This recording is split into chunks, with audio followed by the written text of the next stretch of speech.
فاضل دوست نے کولیگ نے بھی سوال کیا، مختلف صحافی حلقوں میں بھی یہ بات ہو رہی ہے کہ ایک طرف تو تحریک لبیک پاکستان سیٹ جیتتی نظر آتی ہے. اب سے کچھ دیر پہلے تک 240 240 زمان جعفری صاحب کی سیٹ جو ہے وہ تحریک لبیک ون کر رہی تھی، لیکن کراچی سے ہی اس نتیجے کو بھی ابھی کچھ دیر پہلے بتایا یہ جا رہا ہے کہ وہ بھی سیٹ جو ہے وہ تحریک لبیک ہار گئی.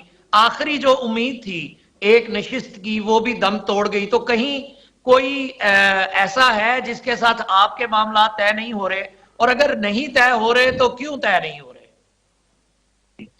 وہ ایسا ویسا تو کوئی بھی نہیں ہے کہ جن کے ساتھ ہم معاملات طے کریں. ہمیں ڈائریکشن کہیں سے بھی نہیں آتی، ہماری ڈائریکشن اسلام کی ہیں اور اسلام ہی جدھر ہمیں ڈائریکشن دے گا ہم ادھر جائیں گے. لیکن میں آپ کی وساطت سے یہ کہنا چاہتا ہوں کہ اس وقت چیف جسٹس صاحب کہاں پر ہیں؟ یہ تو ان کو فوری طور پر نوٹس لینا چاہیے جنہوں نے